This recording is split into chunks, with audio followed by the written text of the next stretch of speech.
90 రోజుల కోర్సు పూర్తి చేస్తే చాలు 100% ప్లేస్మెంట్ సపోర్ట్ తో సాఫ్ట్వేర్ జాబ్ మీ సొంతం. వెంటనే కోడ్ జ్ఞాన్ డెస్టినేషన్ ని సంప్రదించండి.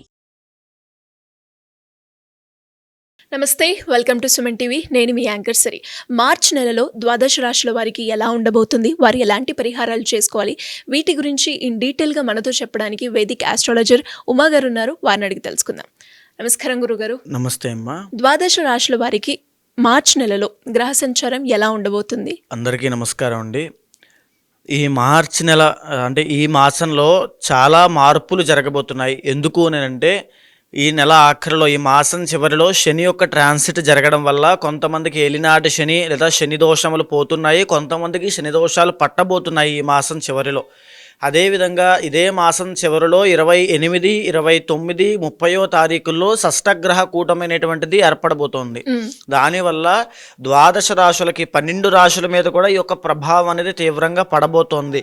ఐదర్ పాజిటివ్ అయినా నెగిటివ్ అయినా ఖచ్చితంగా పడుతుంది. దాని గురించి డిస్కస్ చేసుకోవాలి అండ్ దాని గురించి తగిన జాగ్రత్తలు కూడా చెప్పాలి. అదేవిధంగా ఈ మాసంలో రవి యొక్క ట్రాన్సిట్ కూడా మార్చి 15వ తారీఖు తర్వాత జరగబోతోంది.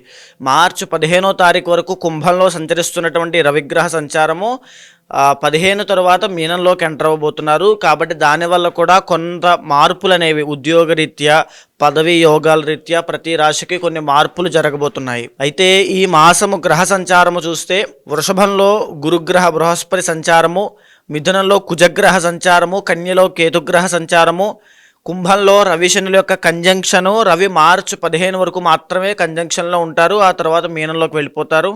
మీనంలో చంద్ర, శుక్ర, రాహు, బుధుల యొక్క సంచారం నడుస్తోంది. మార్చ్ నెలలో వృషభ రాశి వారికి విద్యాపరంగా, ఆరోగ్యపరంగా, సంతానపరంగా, విదేశీపరంగా ఎలా ఉండబోతుంది? వారు ఎలాంటి పరిహారాలు చేసుకోవాలి గురుగారు? వృషభ రాశి వాళ్ళకి అంటే కృత్తికా నక్షత్రము 2, 3, 4, రోహిణీ నక్షత్రము, మృగశిర నక్షత్రం 1, 2 పాదాల వరకు వృషభ రాశిగా పరిగణించబడతారు. ఈ యొక్క వృషభ రాశి వాళ్ళకి మరీ ముఖ్యంగా చూస్తే అమ్మా 5 గ్రహాలు అద్భుతంగా యోగిస్తున్నాయని చెప్పచ్చు. ఈ 5 గ్రహాలు కూడా 5 గ్రహాల్లోనూ లగ్నంలో గురుడు సంచరిస్తున్నారు. వీళ్ళకి ఎప్పుడైతే లగ్నంలో గురుగ్రహ సంచారం నడుస్తోందో విపరీతమైనటువంటి ఖర్చు అనేటువంటి జరగబోతోంది. ఆర్థిక విషయాల్లో అంటే ఆర్థిక లావాదేవీల విషయంలో చాలా జాగ్రత్తగా ఉండండి. ఎందుకనంటే సంపాదించిన రూపాయిని ఆ రూపాయి మొత్తము ఖర్చు పెట్టేసేటువంటి ఇబ్బందులు కనబడుతున్నాయి. అది మీకు తెలియకుండానే ఖర్చు అయిపోతాయి. దానివల్ల ఫైనాన్షియల్ ఇబ్బందులు అనేవి చాలా ఎక్కువ వస్తాయి. వాటి విషయంలో చాలా జాగ్రత్త. లగ్నంలో గురుగ్రహ సంచారం వల్లనే మళ్ళా వృత్తిలో ఇబ్బందులు కూడా ఎదురవుతాయి. అంటే మీరు ఏ వృత్తిలో పనిచేస్తున్నారో అదే వృత్తిలో అంత గ్రోత్ అనేది అప్పుడే కనబడదు. రాబోయే రోజుల్లో రాజయోగం ఉన్నప్పటికీ కూడా ఈ మాసంలో అంత గ్రోత్ అనేది విశేషంగా కనబడే ఇది సూచనలు లేవు. కాస్త జాగ్రత్తగా ఉండండి. 2వ స్థానంలో ద్వితీయంలో కుజగ్రహ సంచారం నడుస్తోంది. దీనివల్ల విపరీతమైన ఆస్తి నష్టము లేదా ధన నష్టం కలిగే అవకాశాలు ఉంటాయి. సంపాదించిన డబ్బైనా, వంశపారంపర్యంగా వచ్చిన డబ్బైనా, తల్లిదండ్రుల దగ్గర తీసుకున్న డబ్బైనా, దేని మీద ఇన్వెస్ట్మెంట్ పెట్టడానికో ఎవరికైనా ఇవ్వడానికో అప్పు ఇవ్వడానికో చేసినా ఆ డబ్బులు నష్టపోతారు. ఈ మాసంలో అలాంటివి ఏమీ చెయ్యొద్దు. ఆర్థిక విషయాల్లో చాలా జాగ్రత్తగా ఉండండి. ఇంకా 5వ స్థానంలో కేతుగ్రహ సంచారం నడుస్తోంది. వైవాహిక జీవితంలోకి ఎంటర్ అయిన వాళ్ళు, పెళ్ళైన వాళ్ళు, మీ భార్యకి అనారోగ్య సమస్యలు వచ్చేటువంటి సూచనలు అవకాశం కనబడుతోంది. అయితే భార్య స్పౌస్ విషయంలో చాలా జాగ్రత్త వహించండి. వాళ్ళ ఆరోగ్యం పట్ల ప్రత్యేకమైన శ్రద్ధ తీసుకోండి, లేకపోతే ఇబ్బందులు పాలవుతారు. 10వ స్థానంలో రవి శనుల యొక్క సంచారం నడుస్తోంది. ఈ యొక్క రవి శని అనేటువంటి కంజంక్షన్ చాలా విచిత్రమైనది, కొంత ఇబ్బందికరమైనది, కొంత మేలు చేస్తుందండి. అయితే 10వ స్థానంలో రవిగ్రహ సంచారం వల్ల ఏ పని తలపెడితే అందులో విజయం సాధించాలి అనేటువంటి కోరిక, తాపత్రయము, ఆ పట్టుదల పెరుగుతాయి. ఆ అవకాశాలు కూడా ఎక్కువ కనబడతాయి. బంధుమిత్రులతో కలవడము, సరదాగా గడపడం లాంటివి ఎన్నో కనబడతాయి. వీళ్ళు పనిచేసే చోట కానీ, వర్క్ చేసే చోట కానీ గొప్ప గౌరవ మర్యాదలు దక్కే అవకాశం కూడా ఎక్కువ కనబడుతోంది. ఇక 10వ స్థానంలో శనీశ్వర సంచారం వల్ల కంటక శని అంటాము. ఇది ఇంకా మీకు మార్చి 30 వరకు ఈ దోషం ఉంటుంది. కాబట్టి చిన్న చిన్న చేంజెస్ మీ వృత్తిలో కనబడినప్పటికీ కూడా మేజర్ గ్రోత్ అనేది, మేజర్ ప్రోగ్రెషన్ అనేది అప్పుడే కనబడే అవకాశాలు లేవు. ఇంకా కొంతకాలం ఓపిక పట్టండి. అయితే ఈ మాసంలో కొంత స్వల్ప విజయాలు కూడా అందుతాయి. ఇక లాభస్థానంలో శుక్రగ్రహ సంచారం కీర్తి ప్రతిష్టను తెచ్చిపెడుతుంది. గొప్ప నూతన వస్త్ర వాహన యోగాలను తెచ్చి తెచ్చిపెడుతుంది. నూతన వస్తువులు కూడా కొనుగోలు చేయడం లాంటివి ఎన్నో చేసే అవకాశం ఉంది. దానివల్ల కాస్త హ్యాపీ మూమెంట్స్ కూడా ఉంటాయి. అయితే మార్చి 15వ తారీఖు తరువాత నుంచి మీకు దశమ స్థానంలో శనీశ్వరుడితో కలిసినటువంటి రవిగ్రహ సంచారము 11లోకి వెళ్ళబోతున్నారు మీనంలోకి. దీనివల్ల శనీశ్వరుడితో వదిలేసినటువంటి రవి కాబట్టి విశేషమైన గ్రోత్ అండి. వృత్తిలో మీరు చేసేటువంటి పనిలో కానీ, మీరు పనిచేసే చోట కానీ మీకంటూ ఒక గుర్తింపు 15వ తారీఖు తరువాత నుంచి విపరీతంగా పెరిగే అవకాశాలు ఉంటాయి. దీనివల్ల మీరు ఎంతో సంతోషపడతారు, విజయం కోసం ఆనందపడతారు. కాబట్టి ఆ 15వ తారీఖు తర్వాత నుంచి ఎక్సలెంట్గా ఉంది అని చెప్పచ్చు. ఇక 11వ స్థానంలోనే రాహుగ్రహ సంచారం కూడా చాలా మంచి చేసేటువంటి అవకాశాలు ఉన్నాయి. ఇక ఓవరాల్గా చూస్తే శుక్ర, రాహు, బుధ, చంద్ర, రవిగ్రహాలు అద్భుతంగా యోగిస్తున్నాయి. ఇంకా చెప్పాలంటే మార్చి 30వ తారీఖు వీళ్ళకి కంటక శని వెళ్ళిపోబోతోందండి. కంటక శని అంటే వృత్తిరీత్యా వీళ్ళకి గ్రోత్ లేకపోవడం, జరిగినటువంటి 2.5 సంవత్సరాలుగా వీళ్ళు ఎన్నో ఇబ్బందులు పడ్డారు.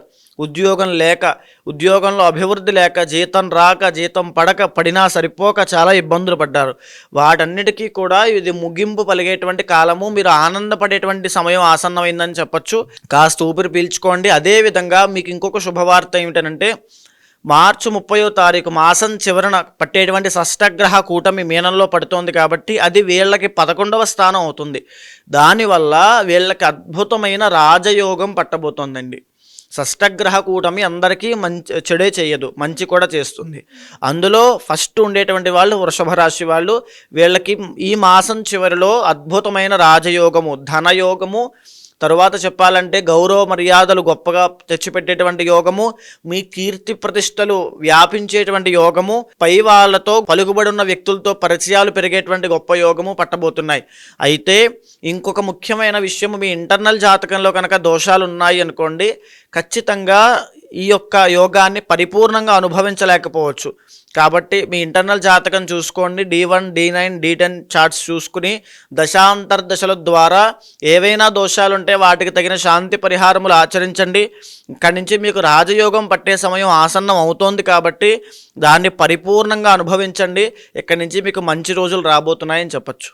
మరి ఎవరైనా కూడా ఇంకా పరిహారాలు చేసుకోవాలి అనుకునే వాళ్ళు ఎలాంటి పరిహారాలు చేసుకోవాలి గురుగారు? వీళ్ళకి అద్భుతమైనటువంటి రాజయోగం పట్టబోతోంది కాబట్టి కమలాత్మికా దేవి హోమము అని ఉంటుంది. అమ్మవారు మహాలక్ష్మీదేవి స్వరూపము. ఆ అమ్మవారికి ఎర్రని తామర పువ్వులతో, నీలపు కలువ పువ్వులతో హోమం చేయగలిగితే అద్భుతమైన రాజయోగము, అఖండమైన ఐశ్వర్యము వీళ్ళకి పడుతుంది. జాతకరీత్యా ఎవరికైనా ఎలాంటి సమస్యలు ఎదుర్కొన్నప్పటికీ దానికి తగ్గట్టుగా పరిష్కారాలు చేసుకోవాలి అంటే ఏ విధంగా మిమ్మల్ని అప్రోచ్ అయ్యే ఛాన్స్ ఉందంటారు గురుగారు? తప్పకుండా అమ్మా. ఏదైతే మనం మాస ఫలితములు, వార ఫలితములు, తర్వాత సంవత్సర ఫలితములను మాట్లాడుకుంటున్నామో అది గోచార ఫలితంగా మన మీద 30 నుంచి 45% మాత్రమే ప్రభావితం చూపిస్తుంది. మిగతా % అంతా కూడా ఇంటర్నల్ జాతకం మీద ఆధారపడి ఉంటుంది కాబట్టి కంగారు పడాల్సిన పని లేదు. కొన్ని రాశుల వారికి యోగాలు బాగా డిసప్పాయింట్ అవ్వాల్సిన పని లేదు. కొన్ని రాశుల వాళ్ళకి రాజయోగం ఉంది కదా అని చెప్పి ఏ పని చేయకుండా ఖాళీగా కూర్చోవాల్సిన అవసరమూ లేదు. ఇంటర్నల్ జాతకం మీద వాళ్ళ యొక్క నిత్య యోగాలు, ఆ యొక్క దోషాల మీద కూడా ఆధారపడి ఉంటుంది. సో ఎవరైనా సంప్రదించాలనుకుంటే కింద కనిపించేటువంటి నెంబర్కి కాంటాక్ట్ చేయండి. తప్పకుండా మా వాళ్ళు మీకు పూర్తి వివరాలు ఇస్తారు. దాన్ని బట్టి తప్పకుండా ఇంటర్నల్ జాతకం చూసి దాన్ని గోచారంతో సమన్వయం చేసి ఏ సమస్యతో మీరు బాధపడుతున్నారో అది తెలుసుకున్న తర్వాత దానికి సరైనటువంటి పరిష్కారము, ఏదైతే పరిహారం పూజలు ఉంటాయో అవి చేయించి తప్పకుండా మీకు ఆ రిజల్ట్ వచ్చేలా చేస్తాను. ధన్యవాదాలు గురుగారు. నమస్తే అమ్మా. సుమన్ టీవీలో మీ పర్సనల్ అండ్ బిజినెస్ ప్రమోషన్స్ కోసం కింది నెంబర్కి కాంటాక్ట్ చేయండి.